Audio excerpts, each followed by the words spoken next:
Y vamos a ir por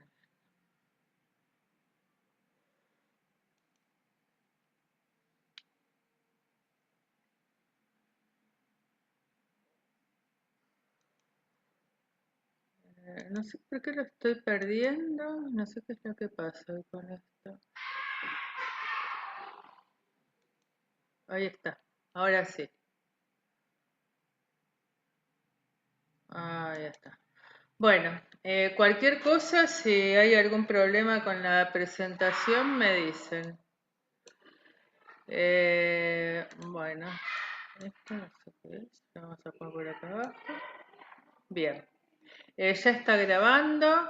Entonces, el tema que vamos a ver hoy es el último método de correlacionados que vamos a ver en el curso. Es la teoría del funcional densidad. Es muy importante, ¿por qué? Porque ustedes van a ver en el desarrollo que es una forma mucho más económica de incluir la correlación. O sea, ustedes vieron en las clases que dimos que el tema de la correlación electrónica, representar bien la correlación electrónica es un problema. Hartree-Fock la representa correctamente únicamente para moléculas de capa cerrada, y en el estado fundamental más que nada. Después vamos a ver algunos casos en las cosas que yo le dé para estudiar para el final, en que el Hartree-Fock irrestricto representa las tendencias correctas, pero no los órdenes de magnitud correctos. Y nosotros lo que vimos hasta ahora en el curso es que el único método seguro para llegar a incluir la correlación es el full CI. Bueno, el full CI es impracticable cuando uno tiene realmente un sistema de muchos electrones. El único caso en que lo podemos hacer es cuando trabajamos, ¿no es cierto?, con una base mínima. Hemos visto el ejemplo de la disociación del hidrógeno 2 con base mínima. Bueno, eso lo podemos hacer, pero es muy limitado. A nosotros lo que nos interesa más van a ser sistemas extendidos, moléculas biológicas. Nos interesa tratar de ver qué podemos hacer, por ejemplo, con una proteína, a ver si aunque sea algún segmento de la proteína lo podemos representar correctamente. Ninguna de esas cosas tenemos acceso a aplicar, o sea, sabemos cómo se hace con Full CI o se hace con coupled cluster poniendo todos los clústeres acoplados, pero son métodos que a medida que uno va agregando configuraciones, que es lo que hay que hacer, se empiezan a hacer sumamente caros. Y entonces, bueno, no son prácticos. Por eso, lo que se ha hecho en el área es tratar de buscar métodos más económicos. El más económico, que es bastante bueno y da resultados muy aceptables, es la teoría del funcional densidad. Antes de la teoría del funcional densidad, lo que se solía usar, y yo en particular hice mi tesis de doctorado en su momento, eran métodos semiempíricos. ¿Qué quiere decir método semiempírico? También es tratar la correlación de una forma aproximada. Lo que se utilizaba en ese momento eran métodos donde las integrales bielectrónicas, que son justamente el cuello de botella, es el problema grande que tenemos, las integrales bielectrónicas se aproximaban. Y según cuáles aproximamos y en qué medida, el método semiempírico puede ser mejor, puede ser peor, pero nunca es solución exacta. Entonces uno podía obtener resultados bastante buenos también nuevamente en sistemas pequeños, o sea, sistemas de pocos electrones y dependiendo de cuál fuera el semiempírico, o sea, la experiencia es que los semiempíricos se empezaban a complicar cada vez más para tratar de extenderse y representar problemas concretos.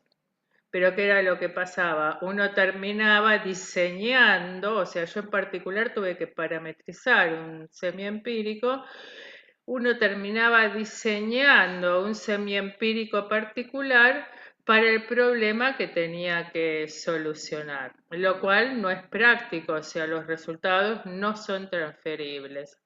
Pero bueno, es lo que había.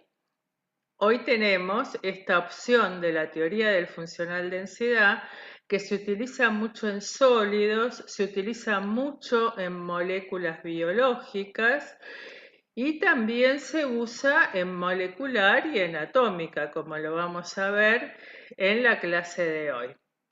Entonces, la teoría del funcional densidad, acá lo que tenemos es, bueno, ¿cuál era nuestro objetivo? Nuestro objetivo era encontrar, ¿no es cierto?, la mejor solución variacional al problema en muchos cuerpos. Ese problema de muchos cuerpos, nosotros lo que hacemos es decir, bueno, yo tengo que buscar cuál es la función de onda que minimiza la energía variacionalmente, que va a ser el mínimo de la energía para el hamiltoniano con el que estemos trabajando.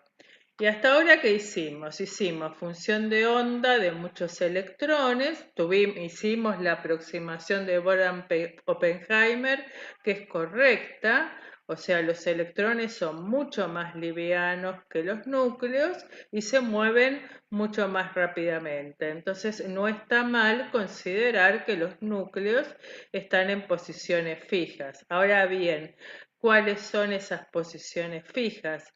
Tienen que ser o bien las coordenadas experimentales, que las podemos obtener mediante distintos métodos experimentales, y cuando nosotros no podemos hacer eso porque el experimento para el sistema que nos interesa no está hecho, nosotros lo que hacemos es directamente optimizar la geometría que, aunque sea rápidamente, en el curso lo hemos visto. O sea, uno lo que iba haciendo es variar distancias interatómicas, variar los ángulos de unión, los ángulos diedros, y entonces así se van fijando cuál es la configuración correcta de la molécula. O sea, uno conociendo las valencias, uno ya conoce de tablas de datos, por ejemplo, para el caso de carbono, si se trata de un enlace, dos enlaces, tres enlaces, cuál es el ángulo de unión, cuál es el valor medio de la longitud de unión con un hidrógeno, con otro átomo, con otro carbono. Todo eso está tabulado, hay bases de datos, entonces no es que uno está, digamos, en pañales y no sabe para dónde disparar. O sea, uno busca cuáles son los ángulos de unión de las uniones que le aparecen en tablas, uno sabe cuando el sistema que uno quiere representar, por ejemplo, es un anillo de 5 átomos, de 6 átomos, o sea, alguna idea aproximada de cómo es la geometría, aunque no sepa los números, la tiene. Y si empieza a ponerle entonces coordenadas estándar, distancias interatómicas estándar, ángulos de unión estándar, ángulos diedros estándar, uno lo que puede hacer es generar la geometría, después la optimiza y a partir de ahí empieza a calcular funciones de onda, propiedades de interés, etc. Entonces hasta acá hemos usado por un lado Hartree-Fock, que como dijimos hace un ratito funciona muy bien para sistemas de capa cerrada, especialmente cuando uno se trabaja en el estado fundamental. Después hemos visto teoría de perturbaciones de Moller-Pleset. La teoría de perturbaciones de Moller-Pleset es la misma que ustedes han utilizado, ¿no es cierto?, a lo largo de la carrera.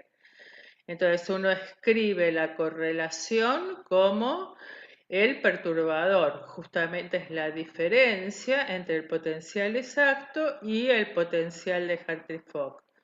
Y bueno, eso lo utiliza como perturbador y va calculando entonces cuáles son las correcciones a cada orden. Y después vimos configuración de interacciones y en ese caso estudiamos que hay que llegar a tener muchas configuraciones en la medida que podamos y si uno pone simples, dobles y algunas triples, los resultados son aceptables y son muy bien comparables con datos experimentales. Igual empiezan a ser caros porque si la molécula ya tiene más de 10 electrones, entonces el cálculo se empieza a hacer cada vez más caro. Siempre trabajamos entonces con aproximación de Bohr-Oppenheimer. Entonces, nosotros nuestro problema, como estamos diciendo, es la correlación electrónica en átomos, moléculas, materiales y lo que queremos es tratar de buscar un método que con un bajo costo computacional nos dé resultados confiables. El método que vamos a ver ahora es teoría del funcional de la densidad.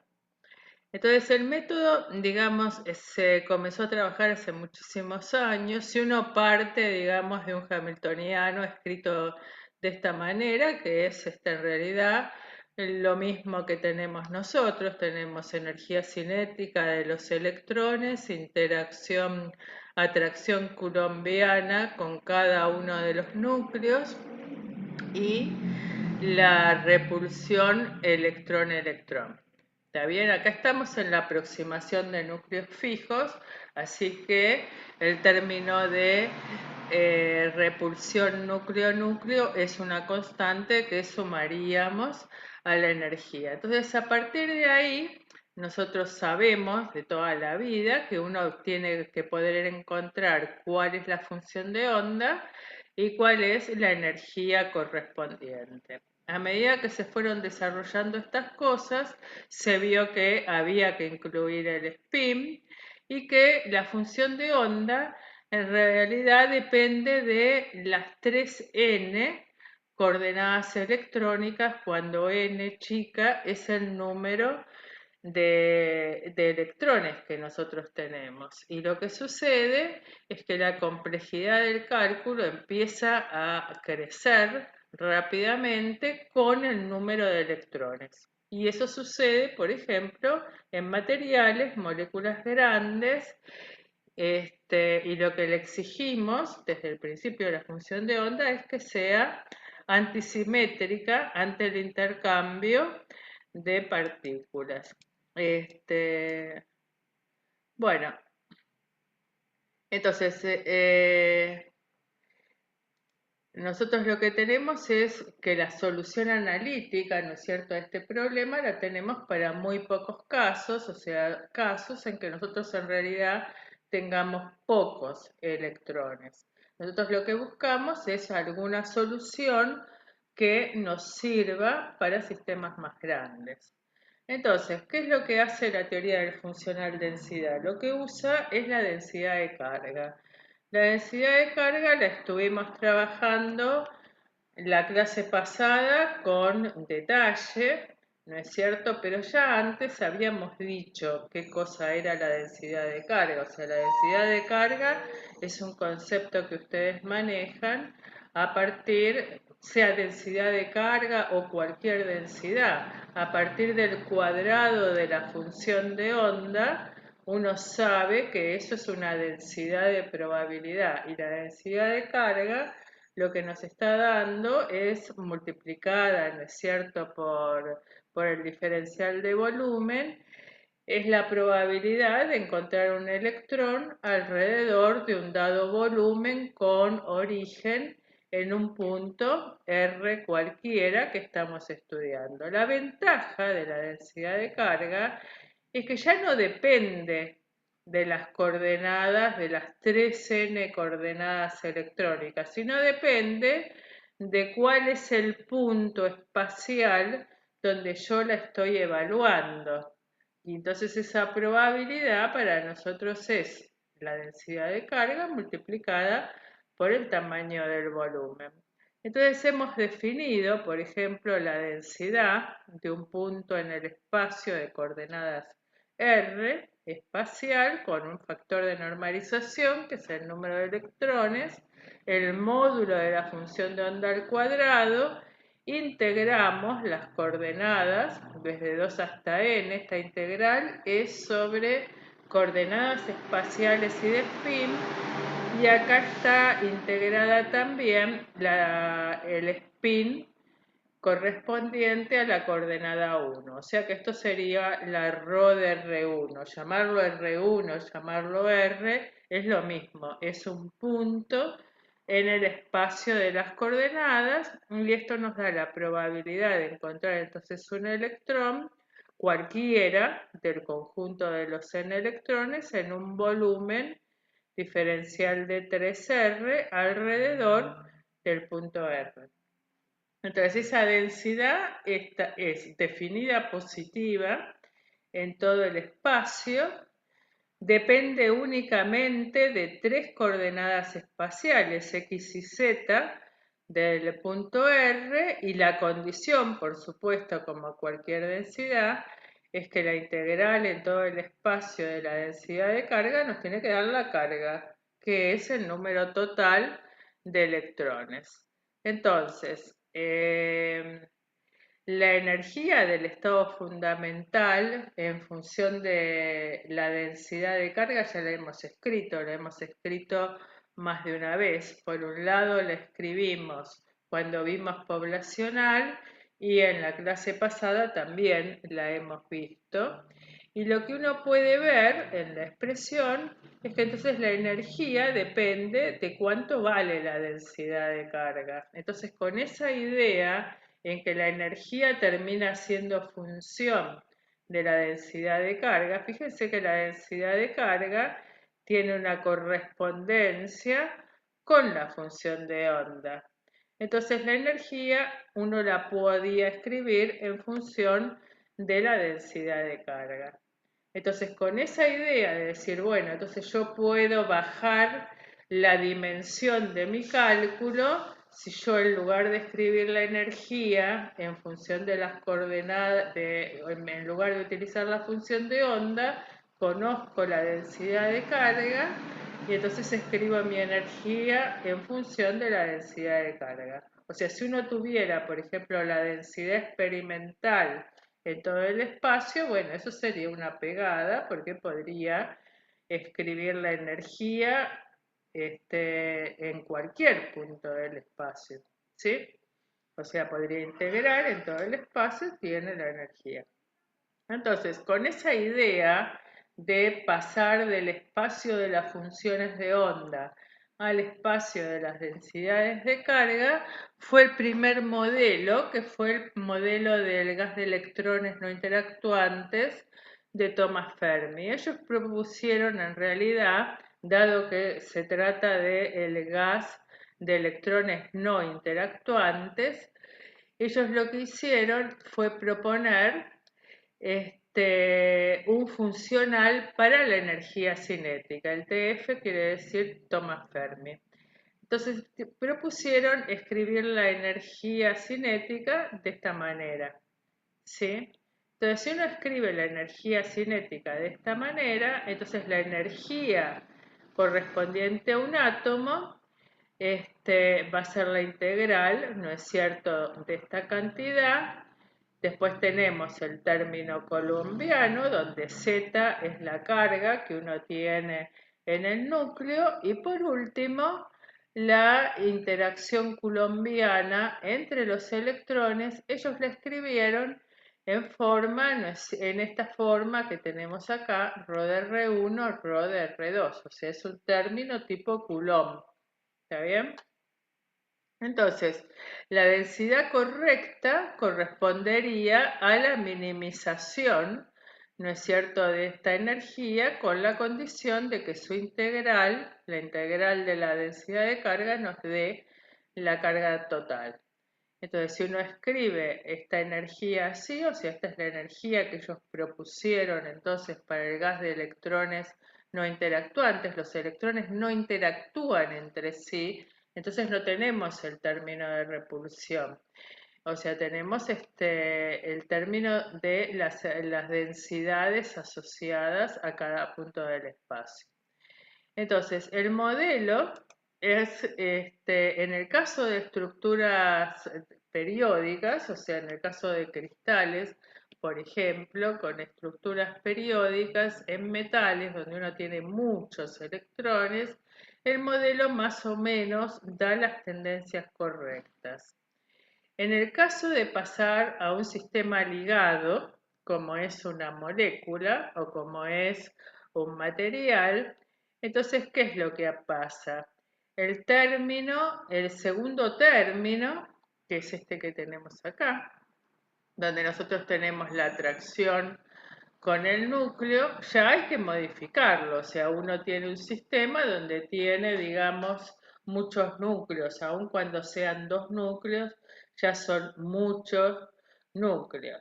Entonces uno puede modificar eso, manejar el resto de la misma manera, y cuando se ponían a hacer las cuentas con este modelo de electrones no interactuantes, bueno, la respuesta era lo que corresponde a electrones que no interactúan, o sea, las distancias interatómicas no aparecían, o sea, los núcleos quedaban separados, distancias que cualquier tipo de distancia, podían estar cerca de la unión experimental o podrían estar muy lejos, o sea, no estaban ligadas, o sea, en el sistema ligado entonces no aparecían los núcleos ligados. Entonces, bueno, dado que solamente servía para calcular átomos, especialmente cuando tenían muchos electrones, como el caso de los metales, o sea, las últimas filas, las filas correspondientes a metales de la tabla periódica, bueno, se dejó de usar. Eso fue en el año 1927. Entonces, a ver. Bueno, después, más adelante, hubo dos investigadores, Hohenberg y Kohn, que volvieron al modelo de Thomas Fermi. Eso fue en el año 64. Y mostraron, hicieron dos teoremas, que los vamos a ver ahora, donde ellos demostraron que la energía sí es un funcional de la densidad para cualquier sistema.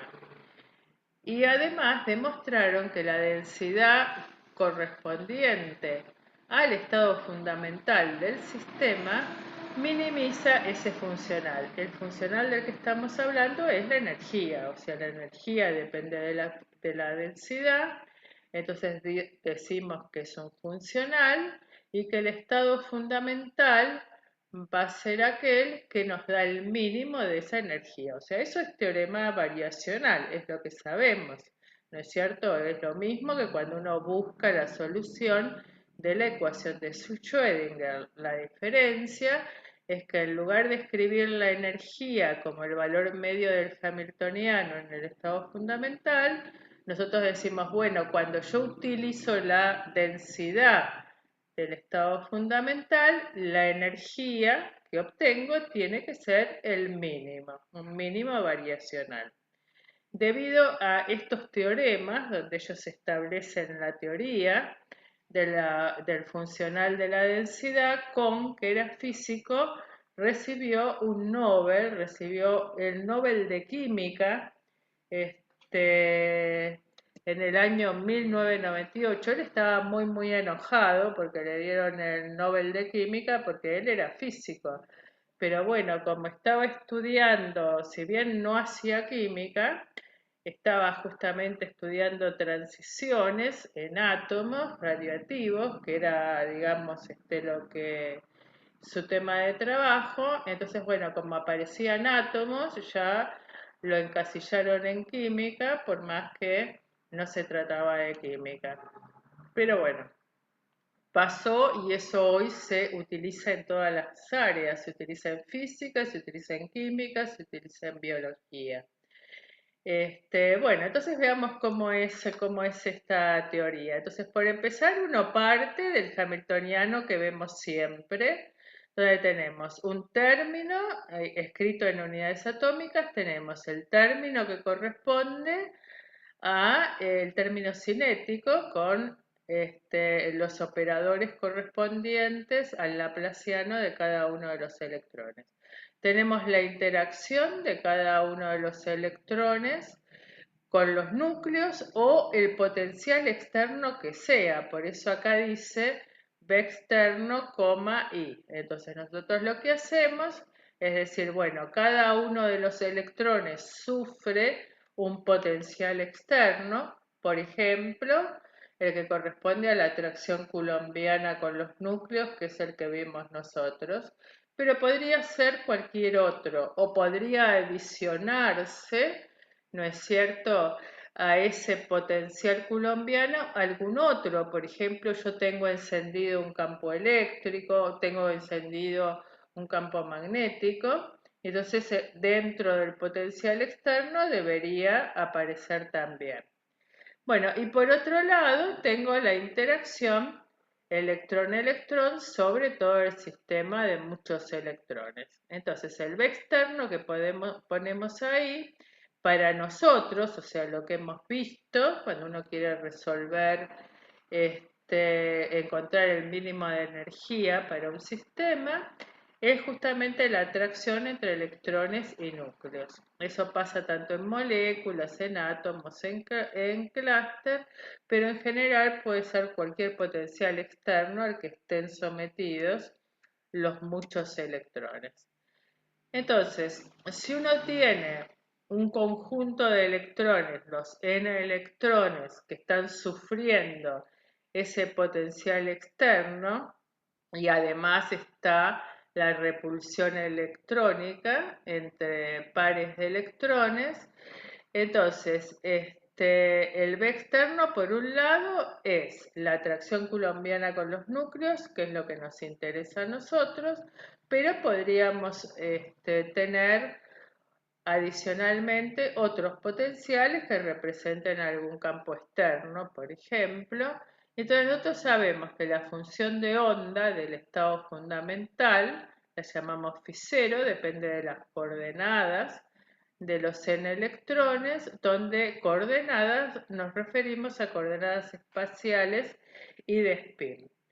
Entonces, para la función de onda no degenerada, uno define la densidad electrónica del estado fundamental de esta manera que tenemos allí.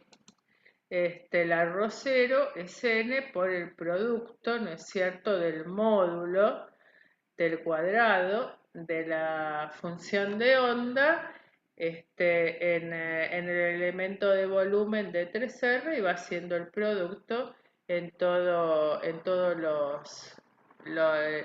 va integrando en las coordenadas de todos los electrones, exceptuando la coordenada R, que sería el primero. Bueno, entonces claramente si uno mira esto, entonces uno lo que está viendo es que esta densidad es función del potencial externo que uno elija. O sea, si uno, por ejemplo, uno dice, bueno, yo tengo una configuración nuclear, para esa configuración nuclear tengo una determinada densidad que se define de esa manera matemática. Pero si yo muevo algún núcleo, modifico alguno de los enlaces, modifico un ángulo de unión, entonces nosotros sabemos que deberíamos volver a calcular la función de onda. Entonces, si uno debería volver a calcular la función de onda, por lo que tenemos acá en la productoria, eso significa que tenemos una nueva densidad, tenemos un nuevo potencial externo. Entonces, ¿eso qué significa? Que para cada potencial externo, para cada configuración, sería para nosotros, yo tengo una densidad para el estado fundamental.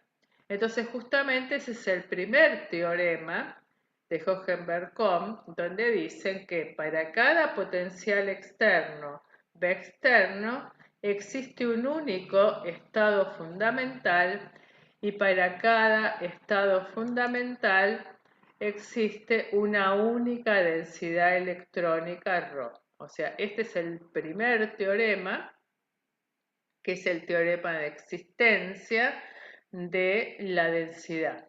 Entonces, para cada potencial externo existe un único estado fundamental, que eso ya lo sabemos por Schrödinger, y para cada estado fundamental una única densidad electrónica.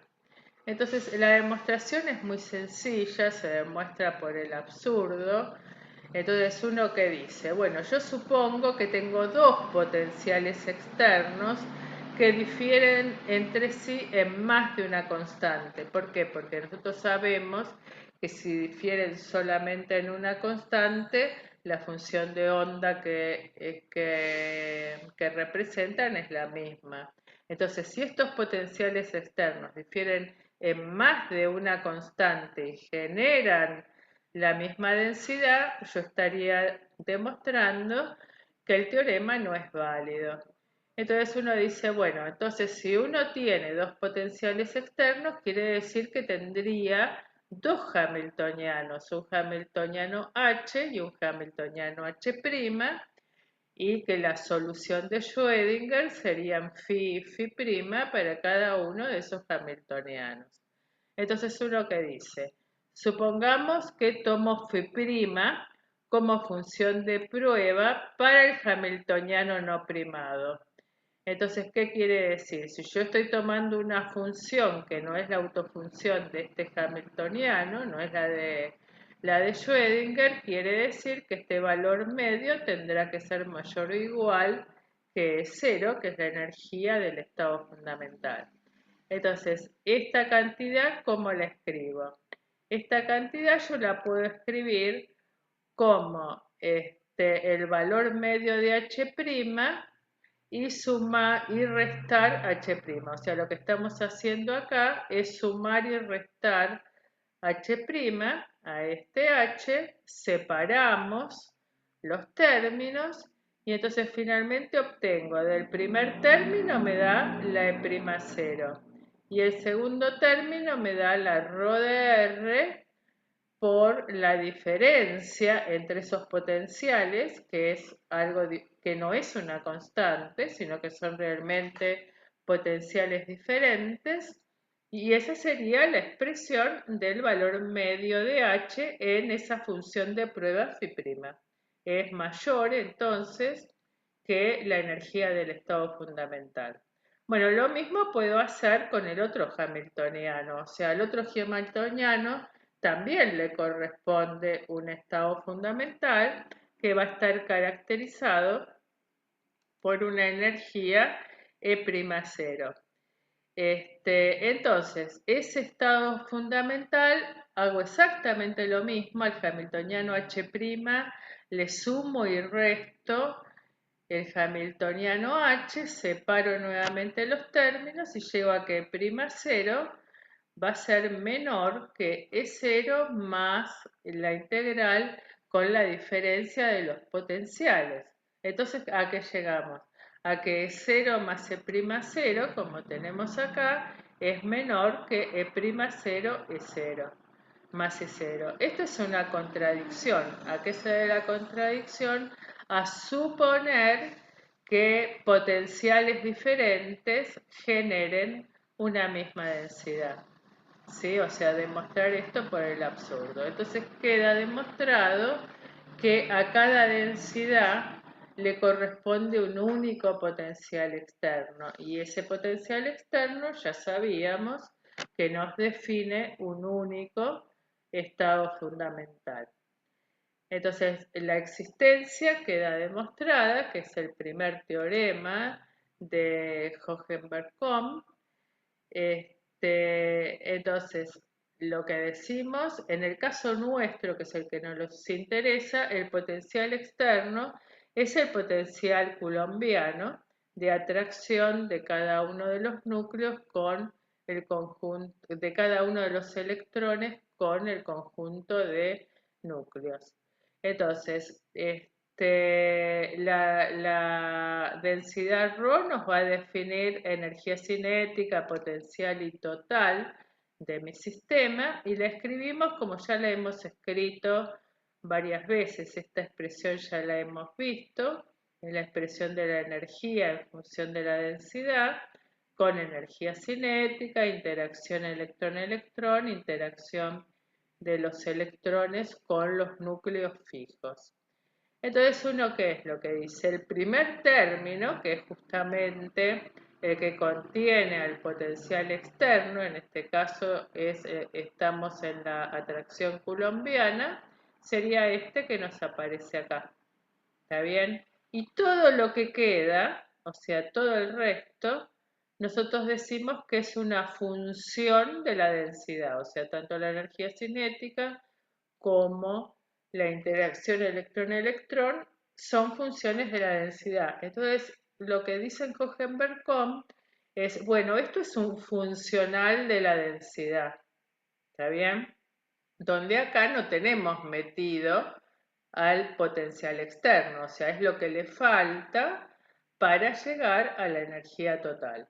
Entonces acá tenemos la definición del funcional de densidad de Hohenberg-Kohm, que contiene la energía cinética de mi sistema y la porción que corresponde a la correlación, ¿no es cierto? O sea, ese término es justamente la correlación, o sea, es la interacción electrón-electrón. Entonces nosotros lo que decimos es que nuestro funcional, ¿no es cierto?, es B representable. ¿Por qué? Porque la energía que depende de la densidad es función de la densidad y de cuál es el potencial externo. Si uno modifica el potencial externo, entonces voy a tener una energía diferente. ¿Está bien? O sea, no va a ser la misma que corresponde a ρ. O sea, como ya vimos en el teorema anterior, que para cada potencial externo nosotros teníamos una densidad, lo que decimos acá es que es B representable, ¿sí? O sea, tenemos un término que es funcional de la densidad, y fíjense que esto es independiente del potencial externo. O sea, si uno obtiene la forma exacta, matemáticamente exacta de este funcional, tiene el problema resuelto, porque tiene una cantidad que depende únicamente de la densidad, que a su vez depende de tres coordenadas, nada más, las tres coordenadas cartesianas, por ejemplo, del punto del espacio que uno está viendo, y es la que nos corresponde. Entonces tenemos un funcional de la densidad que, si nosotros lo conocemos exactamente, si lo podemos determinar de manera exacta, entonces podemos encontrar la energía para un sistema cualquiera, para ese potencial externo, y para cada densidad ρ va a ser mayor o igual que la densidad que corresponde al estado fundamental. Entonces, esta decimos que es B representable. El funcional de interacción electrón-electrón, que es este que tenemos acá, lo escribimos de esta manera, y entonces va a tener el término que habíamos visto en el modelo de Thomas-Fermi del gas de electrones, ¿sí?, que es un término puramente coulombiano, más algo más que es un término no clásico, que era lo que le faltaba justamente al modelo de Thomas Fermi, y por lo cual, por ejemplo, representaba sistemas ligados sin esas ligazones, digamos, o sea, las moléculas, los átomos no aparecían unidos porque había algo en esa representación de la energía bielectrónica en función del Rho que estaba faltando si uno tomaba este término que es puramente coulombiano. Entonces, este término es lo que nosotros habíamos llamado en su momento, es del tipo del operador de Coulomb que nosotros vimos cuando hablábamos de integrales bielectrónicas. Y además tenemos un término no clásico que también depende de la densidad de Rho. Entonces, ¿qué es lo que decimos? Tenemos una interacción coulombiana clásica, que es esta que estamos llamando J de Rho, y una contribución no clásica que tiene en cuenta el intercambio y la correlación electrónica. El intercambio va a estar relacionado justamente con el tema de satisfacer el principio de exclusión de Pauli. ¿Está bien? ¿Se acuerdan que cuando vimos Hartree-Fock, justamente la integral de intercambio nos daba distinta de cero cuando los electrones tenían espines paralelos y entonces correlacionaba a electrones con spin paralelo, pero eso, bueno, no era suficiente. Acá sabemos que hay un término no clásico que tiene que representar el intercambio y la correlación. Justamente el problema, porque fíjense en esta expresión, el término de operador de Coulomb uno lo conoce, ahí está escrito explícitamente, pero lo que no conoce es justamente cuál es la forma matemática del término no clásico, o sea, ese término que es función de la densidad, entonces es justamente el problema en DFT y es lo que se debe determinar. Pero bueno, ya tenemos por un lado que la energía ahora la podemos escribir en función de la densidad y entonces nos estamos sacando de encima las coordenadas de n electrones y pasamos a las coordenadas del punto en el espacio que nos interesa. Bueno, el segundo teorema es el teorema variacional correspondiente a la representación funcional de la densidad, que lo que dice es que para toda densidad ρ', tal que por supuesto cumpla con la condición de que su integral en todo el espacio nos da la carga y es definida positiva, que son las condiciones que le pedimos siempre, entonces siempre se cumple que la energía para una densidad cualquiera tiene que ser mayor o igual que la energía del estado fundamental, que sería la que corresponde a la densidad exacta. Y que esa solución, la energía del estado fundamental, es única. O sea, lo que se dice es que uno tiene unicidad en la energía del estado fundamental.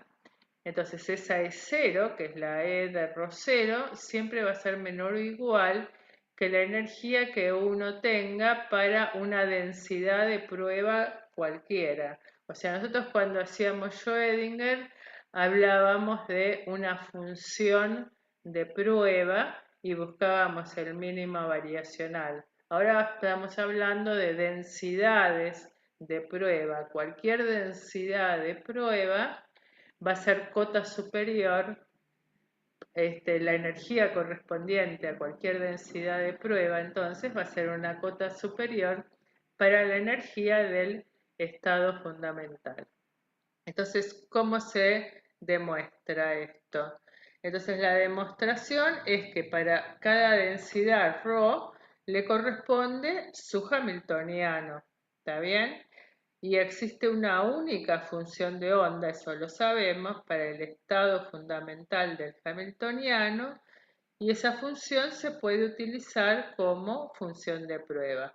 Entonces fíjense, ahí tenemos en las flechas rojas ¿qué es lo que tenemos? Uno tiene acá, uno lo que hace siempre es para una función de prueba, phi sombrerito cualquiera, y un hamiltoniano modelo H, nosotros sabemos que el valor de expectación del hamiltoniano en un estado, en una función de prueba phi sombrero va a ser siempre mayor o igual que el correspondiente al estado fundamental. O sea, phi sombrero, H phi sombrero, va a tener, siempre sabemos por Schrödinger que es mayor o igual que el que corresponde al estado fundamental. Pero el que corresponde al estado fundamental es justamente la E0 de Rho, de la que venimos trabajando.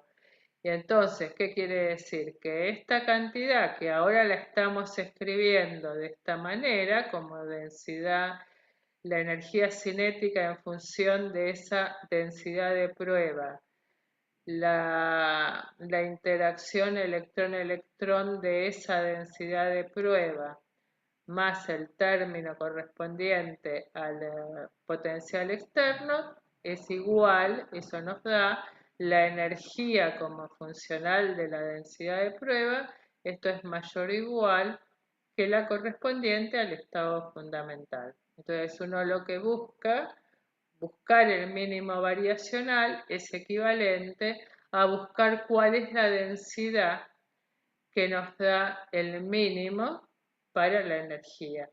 O sea, si uno encuentra para la densidad el mínimo de la energía, entonces tiene resuelto el tema variacional. Entonces nosotros lo que tenemos que hacer es buscar el funcional que nos da ese mínimo de la energía. Entonces esos son los dos teoremas en los que se basa la teoría. Entonces, si uno resume en lo que vimos cuáles son los resultados que tenemos, los resultados son que todas las propiedades del sistema que está definido por un dado potencial externo se pueden determinar si uno conoce la densidad del estado fundamental a la que llamamos Rho0. El funcional de la energía va a tener su mínimo absoluto solamente para la densidad del estado fundamental. Eso es lo que vimos, ¿no es cierto?, en el segundo teorema. El principio variacional se aplica únicamente al estado fundamental y bueno, después tenemos cosas que con el tiempo se fue avanzando, como el punto 4, o sea, el funcional de la densidad originalmente se formuló para sistemas no relativistas y para estados no degenerados.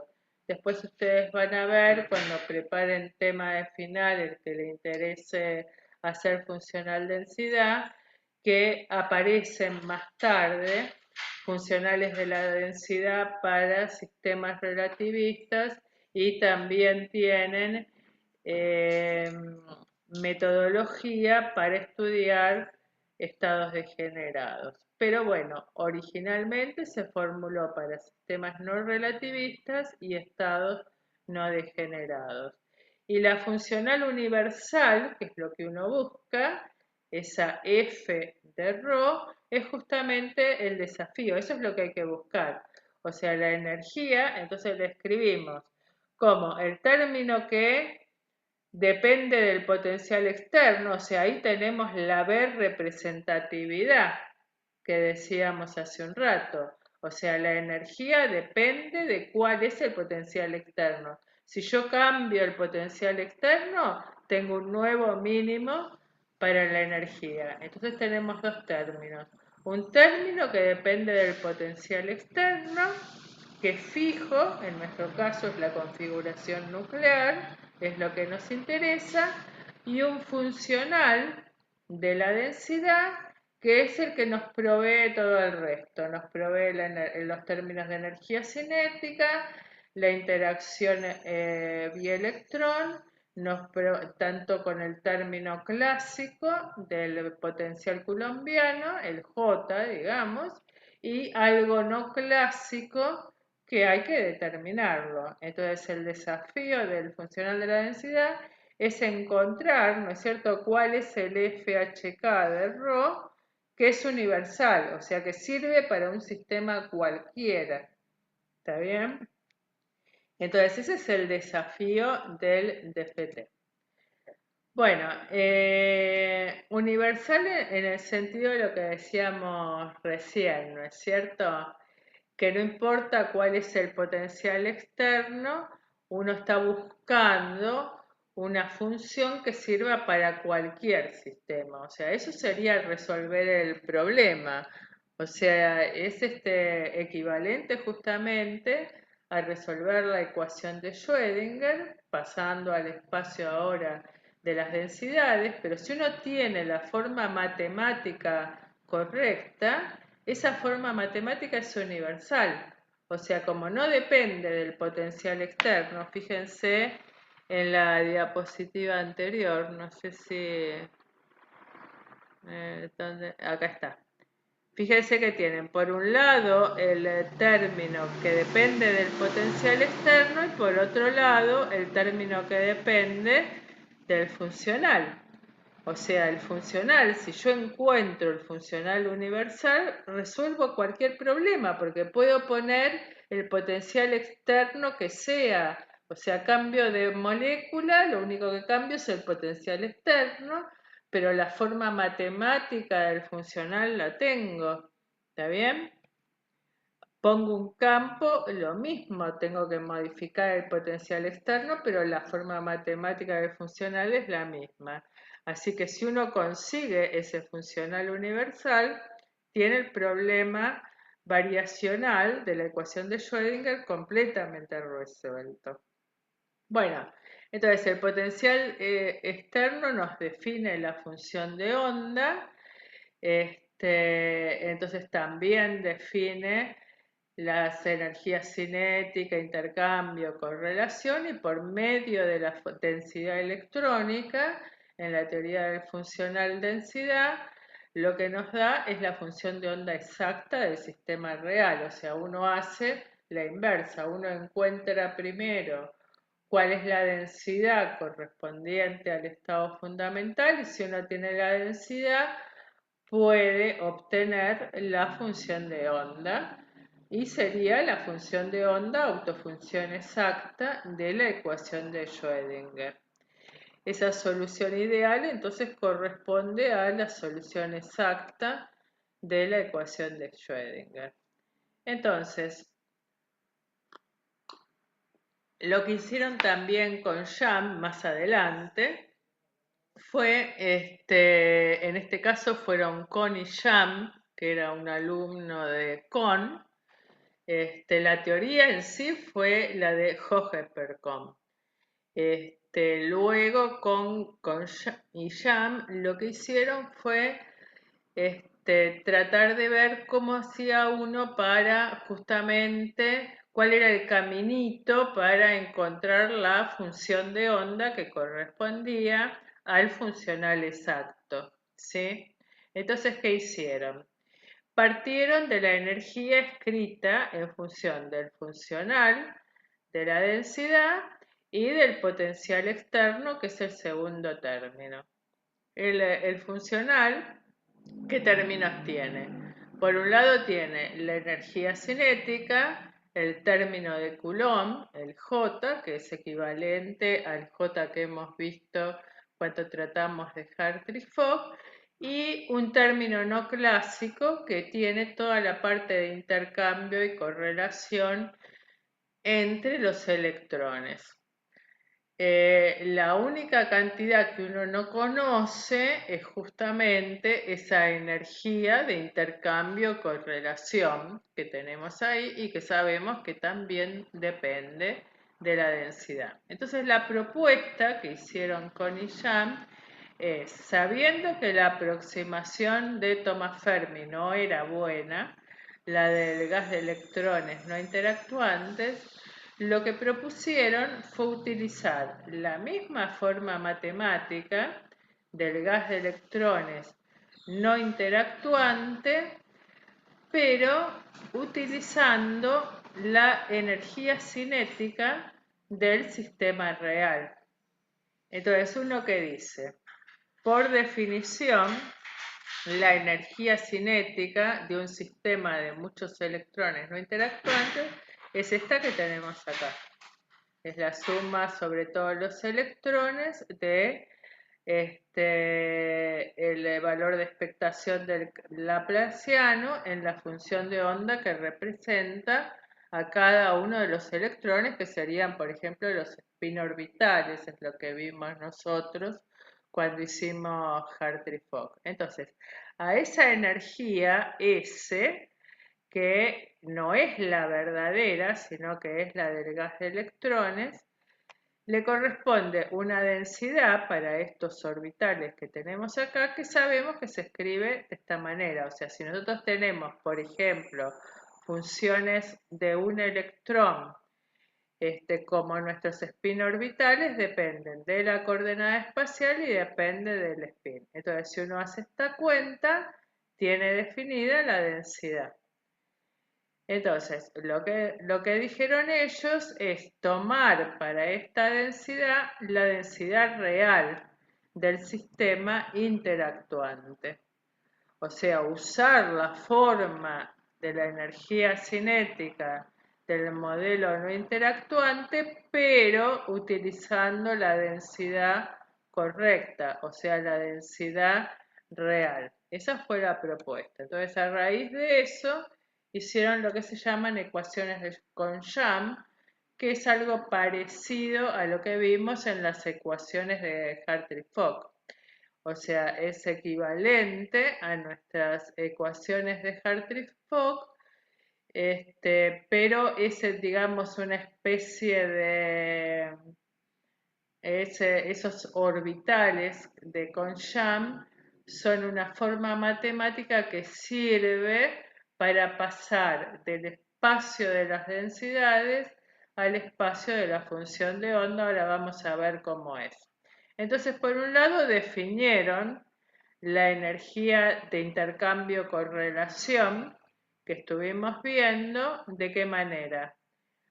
Como dijeron ellos, bueno, como yo lo que voy a hacer es hacer una propuesta en que mi funcional sea la energía cinética de Rho, que es la del modelo de Thomas Fermi, ¿no es cierto? Son electrones no interactuantes, el término de Coulomb, energía de intercambio. Entonces, si yo de acá despejo la energía de intercambio, ¿quién sería?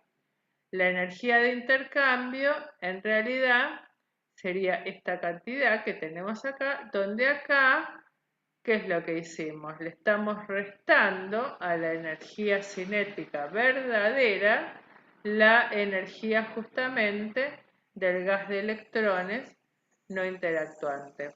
Fíjense, si uno la despeja de acá y se fija quién era F de Rho, en las diapositivas anteriores, la F de Rho era el término de Coulomb, más justamente la energía de intercambio-correlación exacta, o sea, estos términos que teníamos allí, donde acá poníamos la energía cinética verdadera.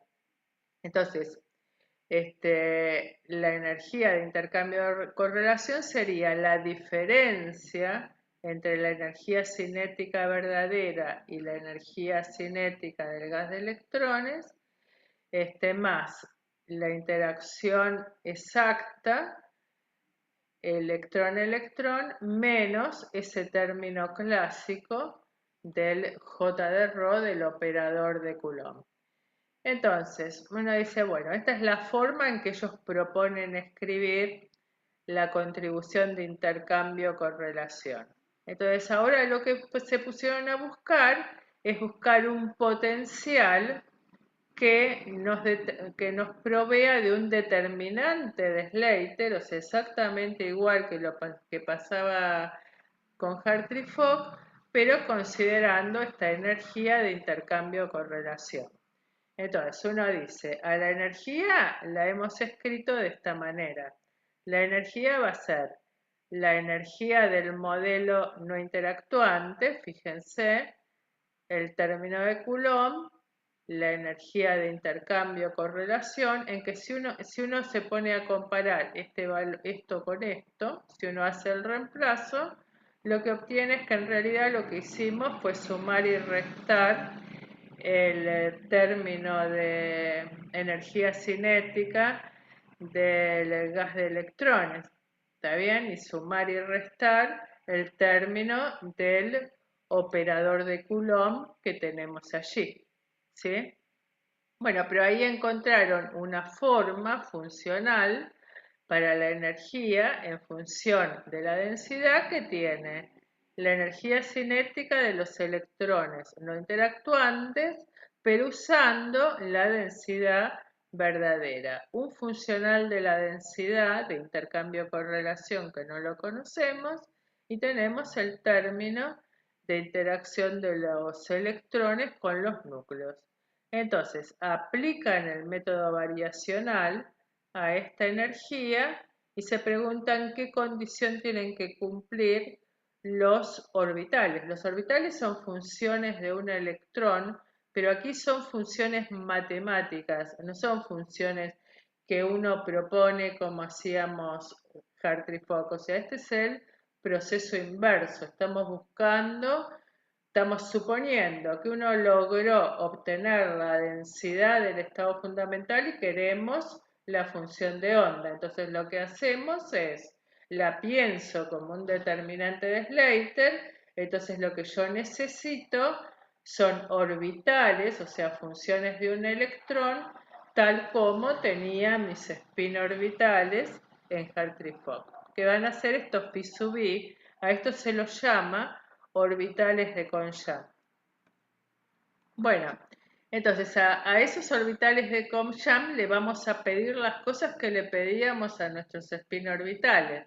Le vamos a pedir que sean ortogonales, ortonormales, o sea que estén normalizados, o sea que el producto escalar entre dos orbitales de Comshaw nos dé la delta, y que satisfagan ecuaciones que llamamos ecuaciones de Comshaw, que son estas que tenemos acá y que son completamente equivalentes a las ecuaciones de Hartree-Fock que nosotros teníamos, donde también teníamos un término con un laplaciano, y acá lo que tenemos ahora es un término, ¿no es cierto?, coulombiano, clásico, un potencial que no conocemos de intercambio-correlación y la interacción con los núcleos, la atracción con los núcleos.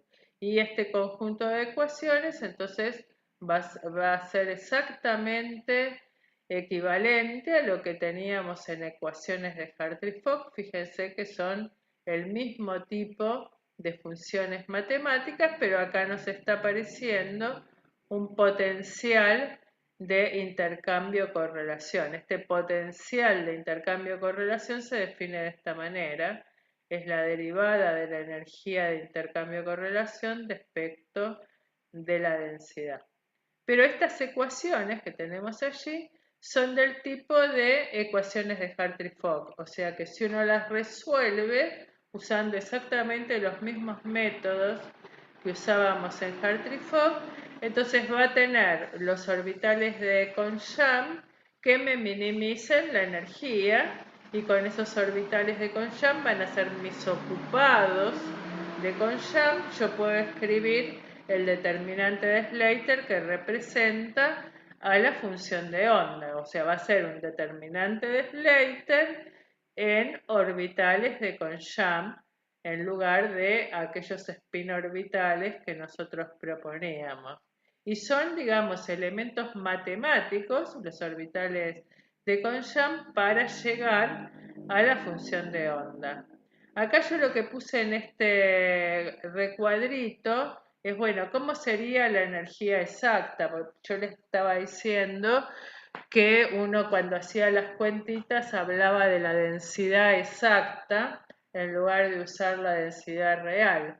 Por ejemplo, la densidad exacta puede ser la que proveen los NBO que vimos la clase pasada. Nosotros se acuerdan que habíamos dicho que si uno hacía un cálculo CI o hacía incluso un cálculo Hartree-Fock, los orbitales, ¿no es cierto?, que diagonalizan la matriz densidad, son esos a los que llamamos NBO y esos me estarían proveyendo de la densidad exacta, o sea, van a ser los que tienen los mayores números de ocupación. Entonces acá, si uno tiene un cálculo NBO, podría tener la densidad exacta. ¿Está bien? Entonces, el potencial BS que teníamos, que está en la diapositiva anterior, depende de la densidad y entonces estas ecuaciones, acá está escrito, acá está otra vez escrito el potencial BS, o sea, tiene el término coulombiano, que no conocemos, de intercambio-correlación y la interacción con los núcleos. Esto depende de las soluciones, está bien, a través de esta ρ que tenemos acá, está dependiendo de las soluciones. Entonces, las ecuaciones se resuelven en forma iterativa, idéntico a lo que pasaba en las ecuaciones de Hartree-Fock. Acá lo que tenemos es un potencial de intercambio-correlación que antes no teníamos, y que tenemos que poder utilizar el potencial exacto. Si nosotros tenemos la forma exacta de la energía de intercambio de correlación, tenemos la forma exacta del potencial de intercambio correlación. Sentido físico los orbitales de Conjam no tienen. Lo único que sí se verifica es que el último ocupado corresponde, ¿no es cierto?, al potencial de ionización cambiado de signo con los mismos comentarios que hicimos en el caso del teorema de Koopman. Y el potencial de intercambio, entonces, como dijimos recién, se define como la derivada del funcional de intercambio-correlación respecto de la densidad. Y entonces uno de ese modo vuelve a definir ahora la función de onda que corresponde a nuestro estado fundamental. La escribimos en función de estos orbitales de Conjam. Pero si tenemos la función de onda, también podemos, si queremos, calcular propiedades con la función de onda. Entonces, este sería un resumen que uno tendría de lo que vimos en la diapositiva anterior. ¿Cómo se lee esto? Supongamos que uno conoce la densidad exacta del sistema, o sea, la densidad del estado fundamental. Entonces, esta densidad del estado fundamental, por B representatividad, corresponde a un dado potencial de Conjam.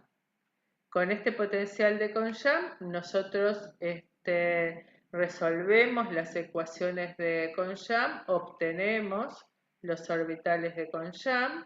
A partir de los orbitales de Conjam, obtenemos una función de onda, por ejemplo, un determinante de Slater, puede ser escrito en función de esos orbitales de Conjam. Y entonces volvemos a lo que conocíamos para nuestro, lo que sabemos es que esa densidad del estado fundamental entonces corresponde a un único potencial externo, tenemos una dependencia biunívoca y entonces estos orbitales de Conjam corresponden a lo que serían los nuevos spin orbitales y uno puede obtener el determinante de Slater correspondiente, que va a ser la función de onda que corresponde a esa densidad. Acá lo que tenemos que hacer primero es todo el procedimiento iterativo para poder encontrar los orbitales de Conjam convergidos. Una vez que uno los obtuvo, vuelve para acá y para ese potencial externo tiene la función de onda. Entonces, acá lo que se hace es, la densidad del sistema tiene que ser la densidad real. Uno lo que hace únicamente acá es la forma matemática que le pone a la energía cinética, es la del modelo de gas de electrones no interactuantes, pero la densidad tiene que ser la verdadera, tiene que ser la que corresponde al potencial externo con que estamos trabajando, que por el teorema de Hohenberg-Kohn es B representable, o sea, a cada densidad corresponde un único potencial externo y a cada potencial externo corresponde una única función de onda. O sea, acá lo que tenemos es justamente, en esta parte, es la verificación de la ecuación de Schrödinger, ¿no? O sea que se cumple, mejor dicho, la ecuación de Schrödinger. Bueno, entonces, ¿qué es lo que estamos diciendo? Nosotros decimos, acá está otra vez escrita la densidad en función de la función de onda. Entonces decimos que tenemos que la energía es B representable, o sea, la energía la escribimos como energía cinética, el término de interacción electrón-electrón, donde tenemos intercambio y correlación, y un dado potencial externo. O sea, esta energía es representable. Si uno cambia el potencial externo, cambia esa energía, y esa energía que uno obtiene es menor o igual, entonces, que esta cantidad que tenemos acá, como pasa siempre, o sea, ese es el principio variacional, que ahora uno lo está escribiendo en función de la densidad. ¿Está bien? Entonces, el W que aparece acá es el potencial el potencial coulombiano de dos electrones, el BeE, y el potencial que tenemos acá es el potencial externo. Ahí está puesto entre paréntesis potencial externo, o sea, dado un potencial externo, nosotros definimos una energía que es función entonces de la densidad. Esa energía, lo volvemos a repetir, se escribe como por un lado, como la contribución del potencial externo, y por otro lado el funcional universal, que sabemos que existe, pero la cuestión es encontrar cuál es ese funcional exacto. O sea, en el fondo uno tiene la dificultad que uno tenía también en Schrödinger, pero uno bajó la dimensión del problema. Entonces, f de ρ, que es el funcional de la densidad, fíjense en esta última expresión, algo que ya vimos antes, es independiente de cuál es el potencial externo. O sea, si uno encuentra la forma universal para el funcional de la densidad, eso nos sirve para cualquier sistema, nos va a servir para un clúster, nos va a servir para una molécula, nos va a servir para un átomo. O sea, tendríamos el problema variacional resuelto y podríamos calcular todas las propiedades que querramos con una cantidad que solo depende de las coordenadas de un punto del espacio. ¿Está bien? No de las coordenadas de muchos electrones. Entonces, la energía del estado fundamental, por supuesto, va a ser el mínimo de todas las energías que uno puede calcular si uno empieza a cambiar, o sea, estas energías que dependen de cuál es el potencial externo y cuál es la densidad, son una cota superior siempre a la energía del estado fundamental. O sea, el estado fundamental va a ser el que corresponde a la energía ρ0, que es la que minimiza ese funcional. Bueno, la forma en que se trabaja es separar en el funcional de la densidad el término de interacción de Coulomb clásica, que es el primero, este que tenemos acá, un medio de ρ' dividido R menos R', de lo que realmente es intercambio y correlación. Y esto es lo que hay que buscar, esto es lo que hay que determinar. Si uno lo encuentra en forma exacta, tendríamos para DFT un tratamiento de primeros principios y bueno, a lo largo de los años, mientras se empezó a trabajar con esto y se vio que funcionaba bien, lo que se fue haciendo es separar el término de intercambio del término de correlación. El término de intercambio, fíjense que es este, que aparece acá.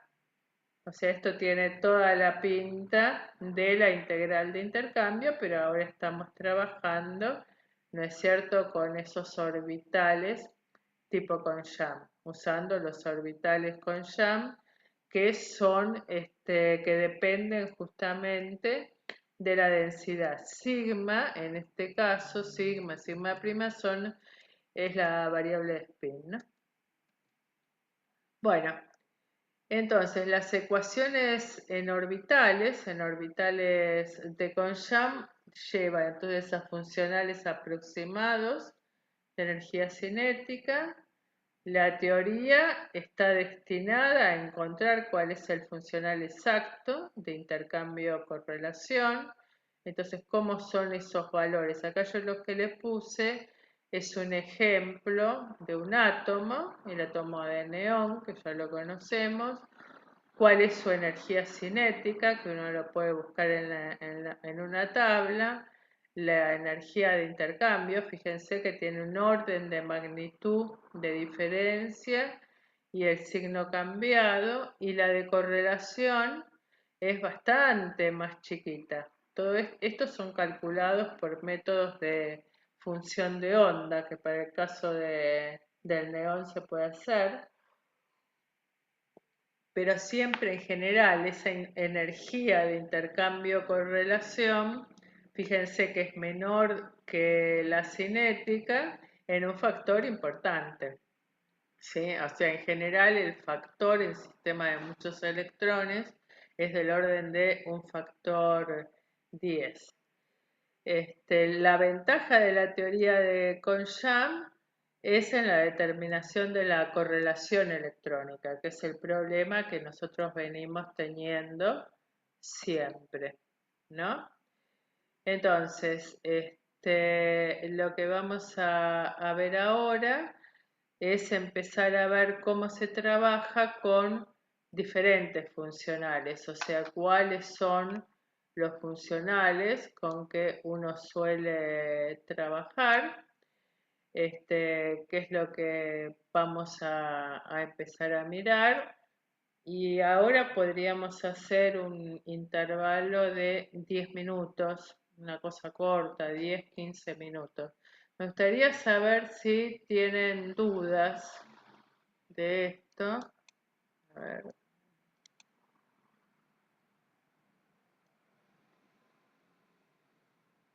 No sé si alguno tiene alguna duda de lo que vimos.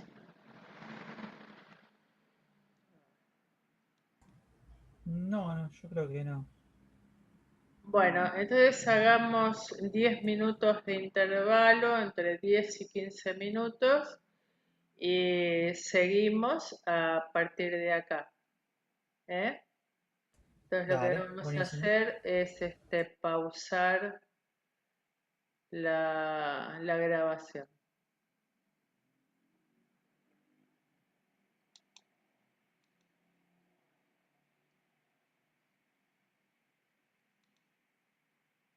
Bueno, entonces nos vemos en 10 minutos.